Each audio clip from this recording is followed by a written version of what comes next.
എല്ലാവർക്കും പുതിയ ഒരു വീഡിയോയിലേക്ക് സ്വാഗതം. ഇന്ന് നമ്മൾ ഇനി കാണാൻ പോകുന്നത് 145 പേജിലുള്ള ചോദ്യങ്ങളാണ് ഈ വീഡിയോയിലും വരുന്നത്. Where shall we see notochord in urochordata during the larval stage? അതായത് എവിടെയാണ് നമ്മൾ notochord, where shall we see, എവിടെ നമ്മൾ കാണും എന്ത് നോട്ടോകോഡ് ഇൻ യൂറോകോഡേറ്റ എന്ന് പറയുന്ന ആ വംശത്തിൽ അല്ലെങ്കിൽ ആ ക്ലാസ്സിൽ during the larva stage, larva ആയിരിക്കുന്ന സമയത്ത് എവിടെയാണ് യൂറോകോഡേറ്റ എന്ന് പറയുന്ന ഗ്രൂപ്പിൽ നോട്ടോകോഡ് കാണുക എന്നുള്ളതാണ് ചോദ്യം.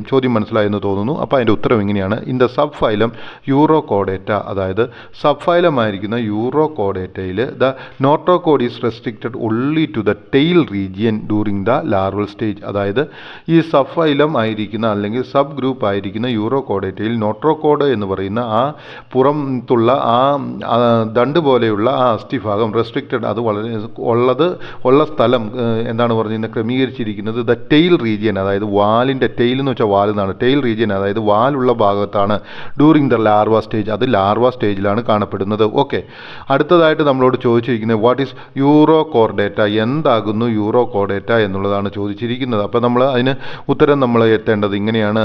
The urochordata tunicata are commonly known as sea squirts. അതായത് യൂറോകോഡേറ്റിനെയും ട്യൂണിക്കേറ്റിനെയും നമ്മൾ സാധാരണയായിട്ട് അറിയപ്പെടുന്നത് എന്താണെന്ന് വെച്ച് കഴിഞ്ഞാൽ സീ ക്വാർട്സ് എന്നാണ് അറിയപ്പെടുന്നത്. അപ്പോൾ നമുക്കൊരു പുതിയ ചോദ്യം വന്നു കഴിഞ്ഞു. What is sea squirts? Sea squirts is any member of the invertebrate class ascidiacea. അതായത് ഈ അസീഡിയേക്ക എന്ന് പറയുന്ന ഒരു ക്ലാസ്സിലുള്ള ഒരു മെമ്പേഴ്സാണ്. ഇത് ഞാൻ ജസ്റ്റ് നിങ്ങൾക്ക് വേണ്ടിയിട്ടൊന്ന് എഴുതിയിട്ടുണ്ട് എന്നേ ഉള്ളൂ. അത് നിങ്ങൾ അത്ര കാര്യമായിട്ട് എടുക്കണ്ട. പിന്നെ ചില ചോദ്യങ്ങളുണ്ട്, അതായത് ഈ ക്വസ്റ്റ്യൻ ടീച്ചർമാർ അറേഞ്ച് ചെയ്യുമ്പോൾ എന്താണ് പ്രശ്നമെന്ന് വെച്ച് കഴിഞ്ഞാൽ ചില ഒരു 20 മാർക്കിൻ്റെ ക്വസ്റ്റ്യനുകൾ എന്താ ചെയ്യുന്നതെന്ന് വെച്ചാൽ ചിലപ്പോഴും നമുക്ക് എക്സലൻറ്റ് സ്റ്റുഡൻസിന് വേണ്ടിയിട്ട് ഔട്ട്സൈഡ് ദ ടെക്സ്റ്റിൽ നിന്ന് വരും. അങ്ങനെ വരാൻ സാധ്യതയുള്ള ഒരു സാധ്യതയുള്ളൊരു ക്വസ്റ്റ്യനായിട്ട് കണക്കാക്കിയാൽ മതി. ഓക്കെ, ഇനി 144 ചോദ്യം. 144 ചോദ്യമായിട്ട് തന്നിരിക്കുന്നത് എന്താണ് എന്ന് ചോദിച്ചു കഴിഞ്ഞാൽ വാട്ട് ഈസ് സെഫാലോകോഡേറ്റ എന്നുള്ളതാണ് ചോദ്യം. അപ്പോൾ what is cephalochordata? Cephalochordates are marine animal. Cephalochordata എന്ന് വെച്ച് കഴിഞ്ഞാൽ മരിയൻ അനിമൽ, അതായത് കടലിൽ കാണപ്പെടുന്ന ജീവജാലങ്ങളാണ്. That contains a notochord. അവയ്ക്ക് ഒരു നോട്ടോകോഡ് ഉണ്ട്. അപ്പോൾ നോട്ടോകോഡ് എന്താണെന്ന് നിങ്ങൾക്കറിയാം, അതായത് ബാക്ക് ബോണിൻ്റെ ആ സൈഡിലുള്ള എല്ലുകളാണ്. Okay, it extend to the length of the body from head to tail. അവ എന്ത് ചെയ്യുന്നു? അത് തുടങ്ങുന്നത് എവിടെയാണ്? ഹെഡിൻ്റെ അവസാനം മുതൽ, അതായത് ഹെഡിൻ്റെ ആ അവസാനം മുതൽ അല്ലെങ്കിൽ തലയോട്ടിയുടെ അവസാനം മുതൽ to the body from head to tail, അത് ശരീരം മുഴുവൻ വ്യാപിച്ച് എന്ത് ചെയ്യുന്നു? ടെയിൽ വരെ അല്ലെങ്കിൽ വാല് വരെ എത്തിച്ചേരുന്നു. ഓക്കെ, ഇനി അടുത്തതായിട്ട് 145 ചോദ്യം. What is vertebrata? എന്താകുന്നു വെർട്ടിബ്രേറ്റ? വെർട്ടിബ്രേറ്റാസ് ആർ അനിമൽസ് വിത്ത് വെർട്ടിബ്രൽ കോളം. അതായത് വെർട്ടിബ്രേറ്റ എന്ന് പറയുന്നത് അനിമൽസ് ആണ് അല്ലെങ്കിൽ ജീവജാലങ്ങളാണ്. അവയ്ക്ക് എന്താണുള്ളത്? Vertebral column. വെർട്ടിബ്രൽ കോളം എന്ന് വെച്ചാൽ ബാക്ക് ബോൺ അല്ലെങ്കിൽ സ്പൈൻ അല്ലെങ്കിൽ നട്ടല് എന്ന് പറയും. And a cranium or skull. അതുപോലെ തന്നെ അവയ്ക്ക് എന്താണുള്ളത്? ഒരു കാർണിയവും അതുപോലെ തന്നെ ഒരു സ്കള്ളും ഉണ്ടായിരിക്കും എന്നാണ് പറഞ്ഞിരിക്കുന്നത്. അപ്പോൾ വെർട്ടിബ്രേറ്റയുടെ ഒരു പ്രത്യേകത എന്താണ്? അവയ്ക്കൊരു കാർണിയം ഉണ്ട് എന്നാണ് പറഞ്ഞിരിക്കുന്നത്. അതുപോലെ തന്നെ ഒരു സ്കള്ളും ഉണ്ടായിരിക്കും. ഓക്കെ, അപ്പോൾ ഈ നിങ്ങൾക്ക് ഈ ഭാഗം മനസ്സിലായെന്ന് വിചാരിക്കുന്നു. അപ്പോൾ ഇവയുടെ ഒരു പ്രത്യേകത എന്താണെന്ന് ചോദിച്ചു കഴിഞ്ഞാൽ അവയ്ക്ക് ഈ വെർട്ടിബ്രേറ്റ ആയിട്ടുള്ള ജീവജാലങ്ങൾക്ക് കാർണിയവും ഉണ്ടായിരിക്കും, സ്കള്ളുണ്ടായിരിക്കും അല്ലെങ്കിൽ തലയോട്ടി ഉണ്ടായിരിക്കും, അതുപോലെ തന്നെ വെർട്ടിബ്രൽ കോളം അല്ലെങ്കിൽ ബാക്ക് ബോൺ ഉണ്ടായിരിക്കും. ഓക്കെ, അപ്പോൾ ഇനി നമുക്ക് വന്നിരിക്കുന്നത് കാർണിയം എന്ന് പറയുന്ന ഒരു വാക്ക് ഇവിടെ പഠിക്കാൻ പോകുന്നതാണ്. എന്താണ് കാർണിയം?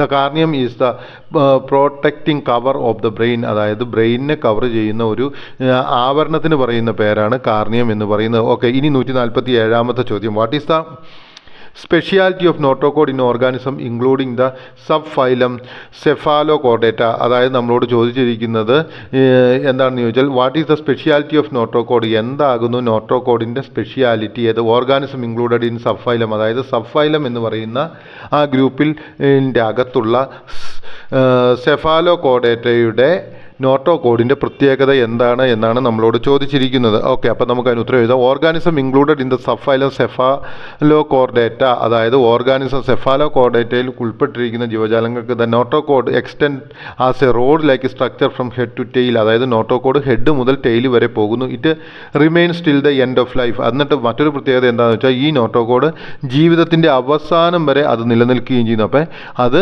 ജീവിതത്തിൻ്റെ അവസാനം വരെ നിലനിൽക്കുകയും ചെയ്യുന്നു. Organism included in the sub phylum phylum, അതായത് ഒന്നുകൂടെ ഞാൻ പറയുവാണ്, organism included in the sub phylum cephalochordata, അതായത് സബ് ഫൈലം സെഫാലോകോഡേറ്റയിൽ ഉൾക്കൊള്ളുന്ന ജീവജാലങ്ങൾ ഏതൊക്കെയാണ്? ദ നോട്ടോകോഡ്, അവയ്ക്ക് നോട്ടോകോഡ് അവയ്ക്ക് എന്താണുള്ളത്? നോട്ടോകോഡ് ഉണ്ട്. This notochord extends as a rod like structure, അതൊരു ദണ്ട് പോലെ എക്സ്റ്റെൻഡ് നീണ്ടു കിടക്കുന്നു. ഫ്രം ഹെഡ് ടു ടെയിൽ, അത് തല മുതൽ വാല് വരെയുണ്ട്. It remains till the end of life, അത് ജീവിതത്തിൻ്റെ അവസാനം വരെ അത് നിലനിൽക്കുകയും ചെയ്യുന്നു. ഇനി 148ാമത്തെ ചോദ്യം, how notochord is different in sub phylum cephalochordata, എങ്ങനെയാണ് നോട്ടോകോഡ് സബ് ഫൈലമായിരിക്കുന്ന സെഫാലോകോഡേറ്റയിൽ വ്യത്യസ്തപ്പെട്ടിരിക്കുന്നത്, അല്ലെങ്കിൽ what is the span of notochord in sub phylum cephalochordata, എത്ര നാളത്തേക്കാണ് സബ് ഫൈലം സെഫാലോകോഡേറ്റയിൽ ഈ നോട്ടോകോഡ് ഉള്ളത് എന്നുള്ളതാണ് നമ്മളോട് ചോദിച്ചിരിക്കുന്നത്. In organism included in the sub phylum cephalochordata the notochord is extends as a rod like structure from head to tail, അതായത് in sub phylum സെഫാലോകോഡേറ്റയിലും notochord എന്ത് ചെയ്യുന്നു? എക്സ്റ്റെൻഡ് വ്യാപിച്ച് കിടക്കുന്നു. ആസ് എ റോഡ്, ഒരു ദണ്ട് പോലെ, ഫ്രം ഹെഡ് ടു ടെയിൽ, അതായത് തല മുതൽ വാല് വരെ. It remains till the end of life, അവയുടെ ആ നോട്ടോകോഡ് എന്താണ്? ജീവിതത്തിൻ്റെ അവസാനം വരെ നിൽക്കുന്നു. അതായത് ജനിക്കുമ്പോൾ മോന് മരണം വരെ ആ സാധനം നോട്ടോകോഡ് അവിടെ ഉണ്ടായിരിക്കും എന്നാണ് നമ്മളോട് പറഞ്ഞിരിക്കുന്നത്. ഇനി 149ാമത്തെ ചോദ്യം, in sub phylum vertebrata how the notochord is present, sub phylum വെർട്ടിബ്രേറ്റയിൽ എങ്ങനെയാണ് നോട്ടോകോഡിൻ്റെ സാന്നിധ്യമുള്ളത്? In sub phylum vertebrata the notochord is present only during the embryonic stage, അതായത് നമ്മൾ മനസ്സിലാക്കുക, സബ് ഫൈലം വെർട്ടിബ്രേറ്റയിൽ എന്താണ് നോട്ടോകോഡിൻ്റെ സാന്നിധ്യം ഉള്ളത് എപ്പോഴാണ്? Notochord is present, notochord present അല്ലെങ്കിൽ ഉണ്ടായിരിക്കുന്നത് എപ്പോഴാണ്? ഒൺലി ഡ്യൂറിങ്, അത് ഉള്ളത് എപ്പോൾ മാത്രമാണ്? എംബ്രിയോണിക് സ്റ്റേജ്, അതായത് എംബ്രിയോ ആയിരിക്കുന്ന ആ ഒരു സ്റ്റേജിൽ മാത്രമാണ് അവ ഉണ്ടായിരിക്കുന്നത്. ഇനി 150ാമത്തെ ചോദ്യം, what happens to notochord in sub phylum vertebrata as embryo grows, എന്താണ് സംഭവിക്കുന്നത് നോട്ടോകോഡിന് ഇൻ സബ് ഫൈലം വെർട്ടിബ്രേറ്റയിലെ ജീവജാലങ്ങളുടെ നോട്ടോകോഡിന് എന്താണ് സംഭവിക്കുന്നത്? അവ എംബ്രിയോയിൽ നിന്നും വളരുവാനായിട്ട് തുടങ്ങുമ്പോൾ എന്നാണ് ചോദിച്ചിരിക്കുന്നത്. ആസ് ദ എംബ്രിയോ ഗ്രോസ്, അതായത് എംബ്രിയോ വളരുന്നതനുസരിച്ച് നോട്ടോകോഡ് ഇൻ സബ് ഫൈലം ആയിരിക്കുന്ന നോട്ടോകോഡിൽ എന്താ ചെയ്യുന്നത്? വെർട്ടിബ്രേറ്റയിൽ എന്ത് സംഭവിക്കുന്നു? Transforms into vertebral column, അത് വെർട്ടിബ്രൽ കോളമായിട്ട് അല്ലെങ്കിൽ നട്ടലായിട്ട് മാറ്റം വരുന്നു. അപ്പോൾ നിങ്ങൾക്ക് മനസ്സിലായിരിക്കുക. ഓക്കെ, എന്താണ് സബ് ഫൈലം വെർട്ടിബ്രേറ്റയിൽ എംബ്രിയോയിൽ നിന്ന് വളർന്നു വരുമ്പോൾ എന്താണ് നോട്ടോകോഡിന് സംഭവിക്കുന്നത്? അത് നട്ടലായിട്ട് വെർട്ടിബ്രൽ കോളമായിട്ട് ട്രാൻസ്ഫോം ചെയ്യുന്നു, പരിവർത്തനം ചെയ്യപ്പെടുന്നു. ട്രാൻസ്ഫോം എന്ന് വെച്ചാൽ പരിവർത്തനം ചെയ്യപ്പെടുന്നു. എന്തായിട്ട്? വെർട്ടിബ്രൽ കോളമായിട്ട് അല്ലെങ്കിൽ നട്ടലായിട്ട് പരിവർത്തനം ചെയ്യപ്പെടുന്നു എന്നുള്ളതാണ് നാം മനസ്സിലാക്കേണ്ടത്. ഓക്കെ, ഇനി 146ാമത്തെ തന്നെ. Okay, phylum chordata consist of organisms having notochord, അതായത് ഫൈലം കോർഡേറ്റയിൽ ഏതെല്ലാം ജീവജാലങ്ങളാണുള്ളത്? ആ ഫൈലം കോർഡേറ്റയിലുള്ള ജീവജാലങ്ങൾ ഏതെല്ലാം വെച്ചാൽ ഓർഗാനിസം ഹാവിംഗ് നോട്ടോകോഡ്, അതായത് നോട്ടോകോഡ് ഉള്ള ജീവജാലങ്ങളാണ് ഫൈലം കോർഡേറ്റയിൽ ഉള്ളത്. ഇനി 152ാമത്തെ ചോദ്യം, vertebrates are included in phylum vertebrata of phylum chordata, അപ്പോൾ വെർട്ടിബ്രേറ്റ് ഏതിലാണുള്ളത്? Are included in phylum vertebrata, അവ ഫൈലം വെർട്ടിബ്രേറ്റയിൽ ഉൾക്കൊള്ളുന്നു.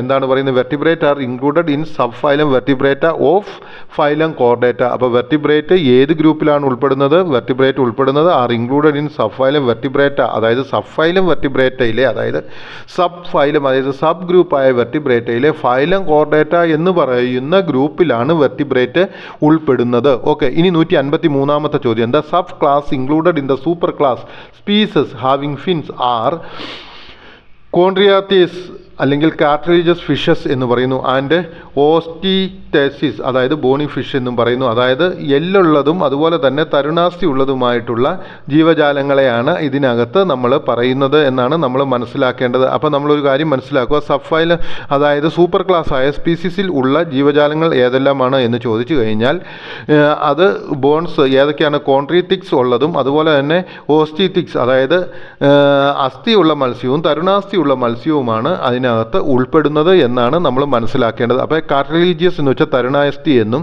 അതുപോലെ തന്നെ ഓസ്റ്റിറ്റിക്സ് എന്ന് വെച്ചാൽ ബോൺ അല്ലെങ്കിൽ അസ്ഥിയുള്ള മത്സ്യവും എന്നുമാണ് നമ്മൾ മനസ്സിലാക്കേണ്ടത്. ഇനി 154ാമത്തെ ചോദ്യം. Okay, the sub class included in super class tetrapoda അതായത് സൂപ്പർ ക്ലാസ് ആയിരിക്കുന്ന ടെട്രാപോഡയിൽ ഉൾപ്പെടുന്ന സബ് ക്ലാസ് ഏതാണെന്ന് ചോദിച്ചാൽ ആർ. അത് ഏതെല്ലാമാണ്?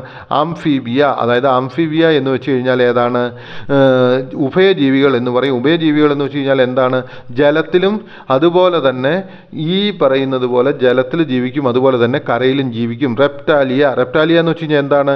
ഉരക ജീവികളാണ്. അതുപോലെ തന്നെ ഏവസ് എന്ന് വെച്ച് കഴിഞ്ഞാൽ എന്താണ്? പക്ഷികളാണ്. മാമാലിയ എന്ന് വെച്ച് കഴിഞ്ഞാൽ എന്താണ്? മാമൽസ് അല്ലെങ്കിൽ മൃഗങ്ങളാണ്. ഇത്രയും ജീവജാലങ്ങളാണ് അവയിൽ ഉൾക്കൊള്ളുന്നത്. ഓക്കെ, ഈ പാഠഭാഗം നിങ്ങൾക്ക് മനസ്സിലായെന്ന് വിചാരിക്കുന്നു. Now we will go to the next video.